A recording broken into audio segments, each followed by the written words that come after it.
Sind wir los. Jetzt passiert hier was ganz Außergewöhnliches. Auf uns warten nicht nur die nächsten Preisträger, sondern auch ein riesiges Konzertereignis. Ohne uns geht es nämlich einfach mal nicht los hier in der Saarlandhalle am Hockenheimring. Und dorthin schalte ich jetzt. Das Konzert soll 20:30 Uhr beginnen. Vorher passiert dort noch etwas. Also, ich rufe unseren prominenten Paten vor Ort, Kai Böcking, den Musikchef der Europawelle Saar, Roland Helm. Und Kai, melde dich. Guten Abend nach Saarbrücken. Guten Abend, Carsten, Roland Helm und ich. Wir freuen uns wirklich, dass du uns gleich bei deiner ersten Goldenen Europasendung so einen dicken Brocken der Preisverleihung abgibst. Obwohl, wir hätten es dir wirklich gegönnt, die Jungs jetzt live in Saarbrücken zu haben. Aber da wären hier auf dem Hockenheimring ein paar Leute böse geworden.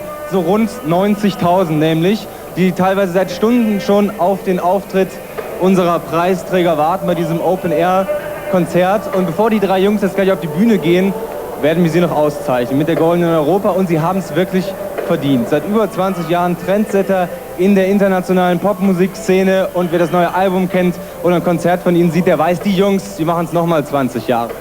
Tony Banks, Phil Collins, Mike Rutherford, die Goldene Europa 1992 für Genesis. Und hier ist die Goldene Europa, wir haben sie mitgebracht natürlich für Genesis. Und hier sind sie. Meine Damen und Herren, hier sind die Jungs. Ladies and Hello. gentlemen, we proudly present Genesis, Phil Collins, Tony Banks, Mike Rutherford. Hi. Okay. Now, gentlemen, I have a big Nun, problem. meine Herren, jetzt habe ich ein großes Problem. Wir haben nur einen Preis, aber Sie sind drei gute Freunde. Wer bekommt ihn? Der Größte? Okay, the tallest. Gut, Is that der right? Größte oder Okay, der where are you Längste? gonna put it? Nun gut, Your chimney? den kannst du dir aufs where are you gonna Kaminsims put it? stellen. Wo wird er hinkommen? Oh, we share it. I'm going to cut it here. Ich werde ihn einfach auch dreiteilen. Schneide ich ihn hier durch und hier durch, kriegt jeder ein That's a very Stück. good idea. Ja, eine Well, großartige one Idee. question, Eine this Frage. famous song of yours Der now. berühmte Song. I can't dance. Can't you Ich, dance? I can't dance. Stimmt das? Könnt ihr wirklich nicht tanzen? Nee, wir sind ganz furchtbar beim Tanzen. Habt ihr ja schon gesehen, wie wir auf die Bühne gekommen sind. Wir können uns unmöglich bewegen. Aber ihr seid bereit für die Show. Alles klar. Wollt ihr noch irgendetwas sagen, was ihr über das Fernsehen vielleicht weitergeben wollt? You speak German so well. Ihr sprecht recht so gut Deutsch. Willkommen seid. Na wunderbar, es war großartig. Also wir lassen die Jungs auf die Bühne und viel Spaß beim Konzert hier heute Abend. Und wir gehen zurück zu Carsten Speck nach Saarbrücken. Danke, Kai. Herzlichen Glückwunsch an Genesis. Leider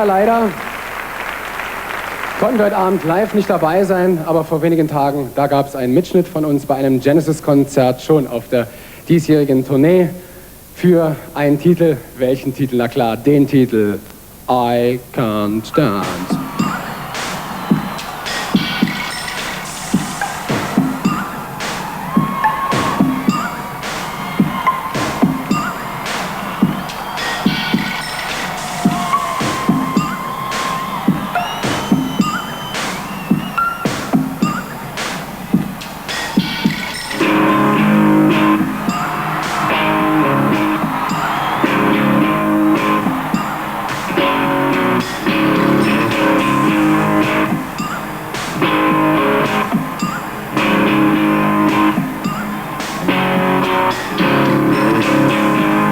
Sun beating down, burning my feet, just walking around. Hot sun making me sweat, gators getting close, hasn't got me yet. But I can dance, I can talk. The only thing about me is the way that I walk. I can dance, I can sing. I'm just standing here selling everything. Blue jeans sitting on the beach. Her dog is talking to me, but she's out of reach. She's got a body under that shirt, but the only thing she'll rub is my face in the dirt. But I can dance, I can talk. Only thing about me is the way that I walk. I can dance, I can sing. I'm just standing here selling. Oh, I'm checking everything is in place. You never know who's looking on.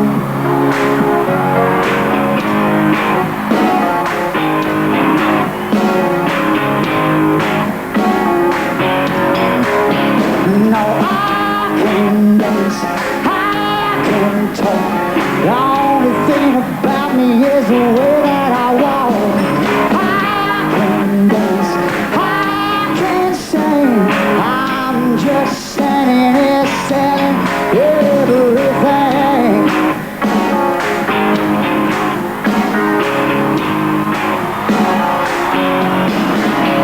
No, I can dance.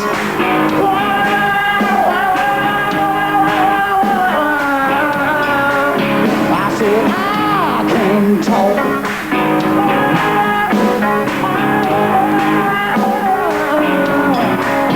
I said I can sing.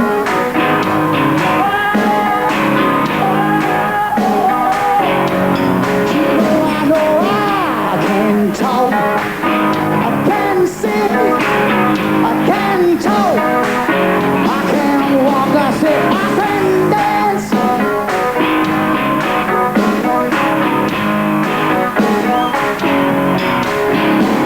I can dance. I can sing. I'm just standing here selling. Oh, and checking everything is in place. You never know who's looking on. A perfect body with a perfect face.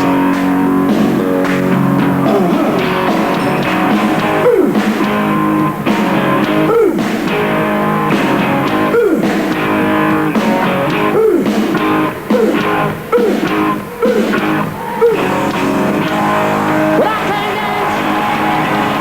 I said I can't dance. I can't dance. I said I can't dance.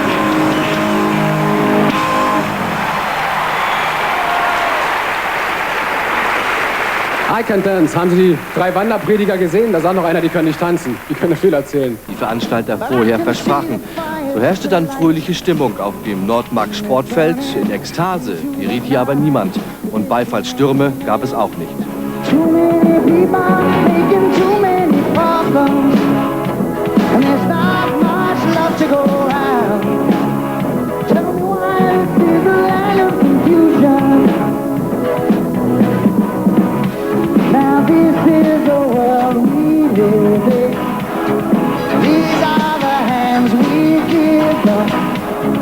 Use them and let's start trying. Make it a place worth living in. Das befürchtete Verkehrschaos blieb aus. Die rund 400 Polizeibeamten hatten zwar genug zu tun, aber die meisten Fans kamen entweder brav zu Fuß, mit Fahrrad, Bus oder in Fahrgemeinschaften. Es gab weder Ausschreitungen noch Verletzte. Alles in allem eine Open-Air-Premiere, wie sie sich die Stadt Kiel nur wünschen konnte. Und sicherlich war es nicht das letzte Mammutkonzert auf diesem Platz. Well, the key to my survival was never in the doubt. The question was how I could keep singing, trying to find a way out. Things weren't ever easy for me. Peace of mind was hard to find. And I needed a place where I could hide, somewhere I could call mine. I didn't think much about it till it started happening all the time. Soon I was living with the fear every day of what might happen that night. I couldn't stand to hear the cry of my mother. I remember when I swore that would be the last they'd see of me, and I never went home again. They say that time is the healer, and I'm not the same.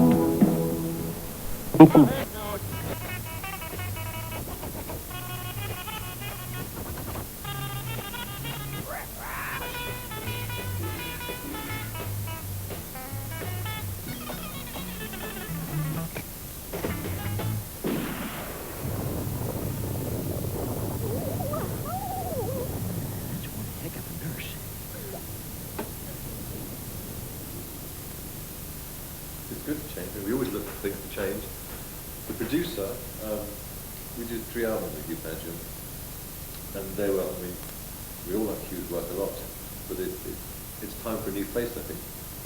You can't change any of us 3. Well, No, good do. so it's a new face. You know, I mean, having gone back in with Hugh would have been exactly the same situation. You bring a new person in who hasn't done that much production and a lot of engineering, but just started to produce.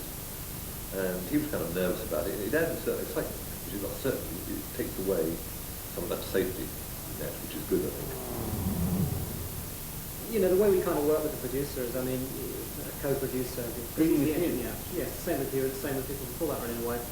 You know, you're kind of all working towards the same result, but because he's the man with the hands on the knobs, obviously he does have an effect. You know, he will do certain things because they come more naturally to him than to other people. But the other thing, change the logo is really because it goes with the cover. And what logo we had last time? What did we have last time? We wouldn't do that. It's such a long time between albums anyway. I mean, this is a long time, but even before that, a couple of years, you know, you change it. You just can't face seeing it on a tour pass. You know, so you change things just to make it a bit fresh. I think we like to put little tripwires in front of each other and in front of the bands as much as possible. I mean, it gets, in theory anyway, it gets a little harder each time you do something you haven't done before when you've been going for as long as we have. So anything that we can make ourselves change, we will. We always try and look for little sort of areas that we haven't covered before. And the most obvious one on this album would be the song I Can't Dance, which is a sort of funny, in a way, funny because it's an area that obviously you probably have covered, you know, but we kind of wanted to see if we could do it, and we purposely kept it fairly unarranged and loose idea and just put it down very quickly. We've got a style, there's no doubt about it.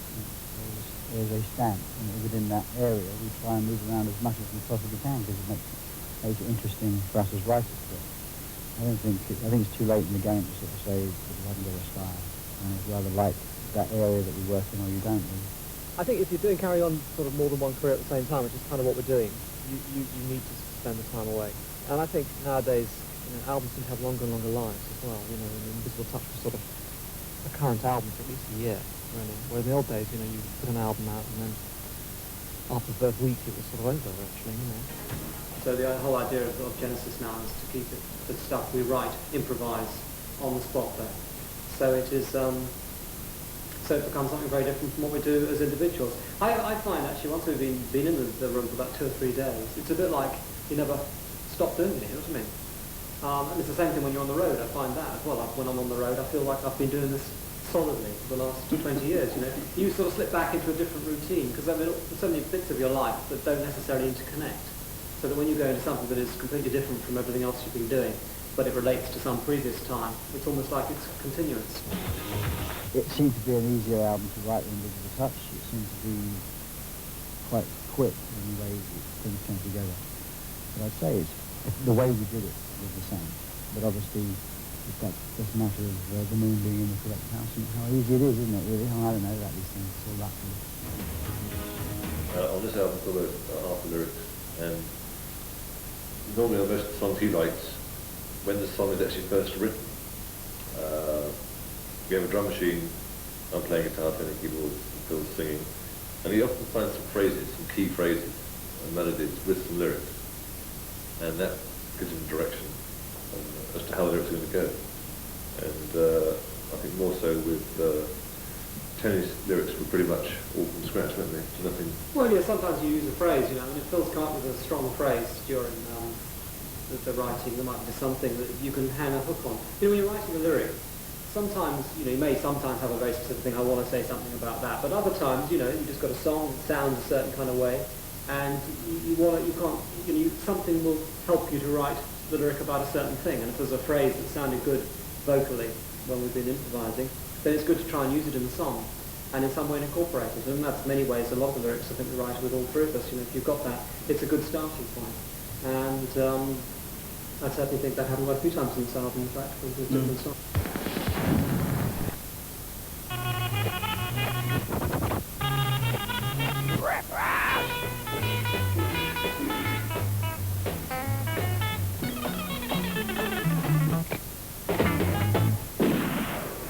the early days, when we didn't make an album for a year, you get phone calls from America saying, some radio station announced to split up. So it's fairly natural, and I think people see us doing solo stuff, because automatically they presume that that's it, it's all over. No Son of Mine always seemed a very strong track when we recorded it, actually. It had a strong atmosphere. It kind of started, Tony sampled, I was playing the guitar phrase, and Tony sampled it and turned it upside down and slowed it down, which is that kind of strange elephant noise that starts the track. And that's really how we started, in fact, with a kind of elephant noise stroke atmosphere, and Phil just started singing. And as normally happens, once you have an atmosphere, you have a sort of direction to develop the song. I was singing that chorus, you know, son of mine, long before the lyrics were written, and at the same time as when the music was written. And then Mike said to me, I think you should write this lyric, because it sounds like you're singing No Son of Mine. And I hadn't really thought about what I was singing, but that's what I was singing. I think this is the first album, either that I can remember, or for a long time anyway, that I feel is close to each song as the one before or the one after. You know, usually there's a couple of songs that you feel a little less close to because you either had a little less involvement in it, or it reflects a little less of you. But on this album, I feel very close to all of them. We felt the song had all of the strengths, you know, it represented Genesis, and it would also contrast well with things that are going down at the moment, and it's just sort of so different to anything you're going to hear on the radio. I think also with radio, you know, people have got so used to the last 3 or 4 years, well, 2 or 3 or 4 years, I don't know how long, but of just hearing dance sort of little songs, you know. Something we come along and sort of do long pieces, and it sort of makes people forget that that's what we actually do, you know. Quite well known for that. But it sounds like a surprise to people because they're so used to hearing short songs on the radio, and they probably won't hear the long songs on the radio. We are old and we are friends. Yeah, well, I mean, I think going on the road would be fun. That's why we're doing a short tour, so it stays fun. You know? I think if we said we're going to go on tour for a year, we'd all be kind of hesitant a little bit about doing it. But I mean, the fact that it's going to be a reasonable length. By the time you start to feel like, well, I've done that, what else can we do? You'll be finished, you know. Each song its own merits and the pleasure it gives at that particular point in time, you know, at the time when you put it out. It's the contemporary aspect of it that's important to me as well. I don't really care what a person thinks of a song that's 20 years old. If they like it still, that's great, you know, but you don't design a song to still sound good in 20 years. You write a song to sound good at the time you write it. And that's what pop music's all about, I think. I approached this album with a little bit of trepidation. I didn't know. I'd been on the road with my band for 10 months, playing my music, and I'd loved it. You know, I'd really had a great time. I did but seriously, you know, solo albums are great fun to do. And I thought, a Genesis album. Well, we'll do it, you know, but I wonder what it's going to be like, because I don't know. I genuinely didn't know. And after a couple of days, and you see the kind of material that's coming out from just the three of us being in the room, you think, yes, this is good fun. I am enjoying it. And so it's almost, when I say at the end of it, it's great, I'm really proud of it, it's actually more surprise, you know. I'm surprised it actually turned out really good. 1, 2, 3 o'clock, 4 o'clock, rock. Off and in, off and bust this down. Glad, go. Now, hey, no.